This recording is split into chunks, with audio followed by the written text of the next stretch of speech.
Hi guys, samahan nyo ako mag-ayos kasi pupunta kami sa birthday ni mother ni chef. Mother ni chef. Oh my God. Napa-video lang ako kasi paisip lang ako. Kanina, nag-scroll ako sa Blow Up. Dami nakitang nagda-dialysis dahil sa sakit na CKD, yung chronic kidney disease. Ang daming kaso sa Pilipinas. Bakit? Bakit ang daming kasong ganun?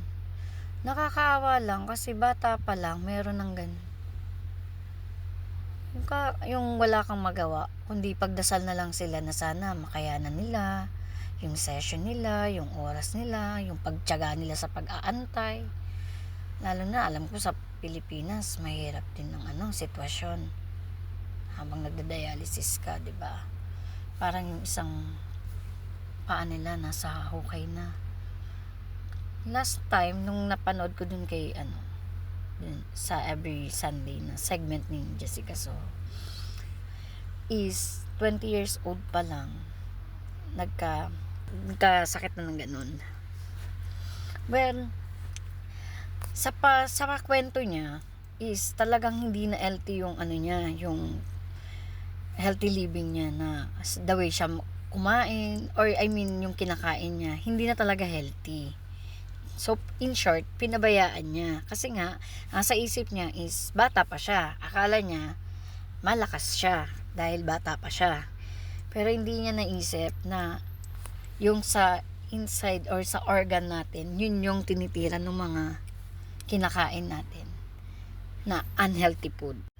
So, ang tanong ko lang, bakit kaya hindi na lang babaan yung mga presyo ng mga healthy food kesa dun sa mga unhealthy food? Dapat yun yung mas mahal para hindi nabilihin. Kasi nga unhealthy, di ba? Kesa dun sa mga healthy food na yun mas kailangan, lalo na sa mga bata. Well, ako, malayo ako sa anak ko, pero gusto kong i-provide yung pangangailangan na healthy food ang kainin ng anak ko kasi nagtatrabaho sa malayo.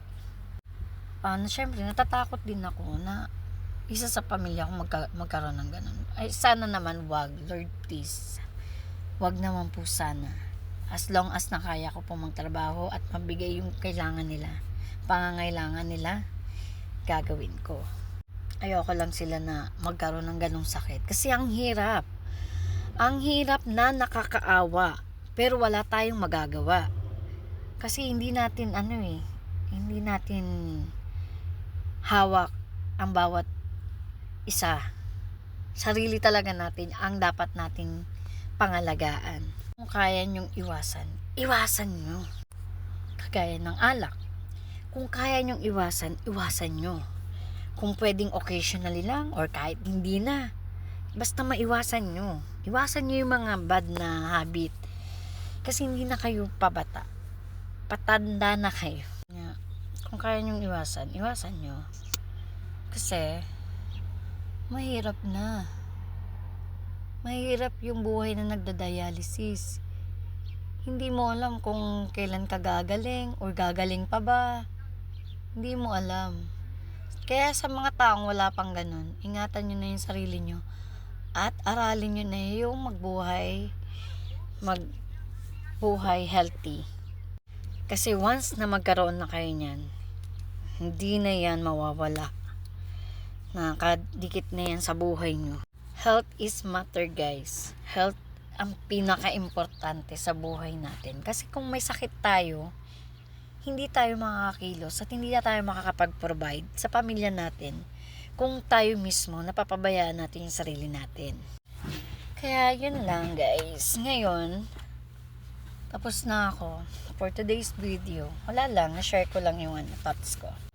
Kaya habang may pagkakataon pa at kaya nyo pang alagaan ang sarili nyo na wala pa kayong CKD, mag-ingat sa mga kinakain, umiwas sa bisyo, alak, sigarilyo at junk food. Especially yung soft drinks. Iwasan nyo yan. Sobrang ang taas-taas ng sugar niyan. Kaya, yun lang ang aking thoughts. Share ko lang naman yung thoughts ko. Yan lang. Bye!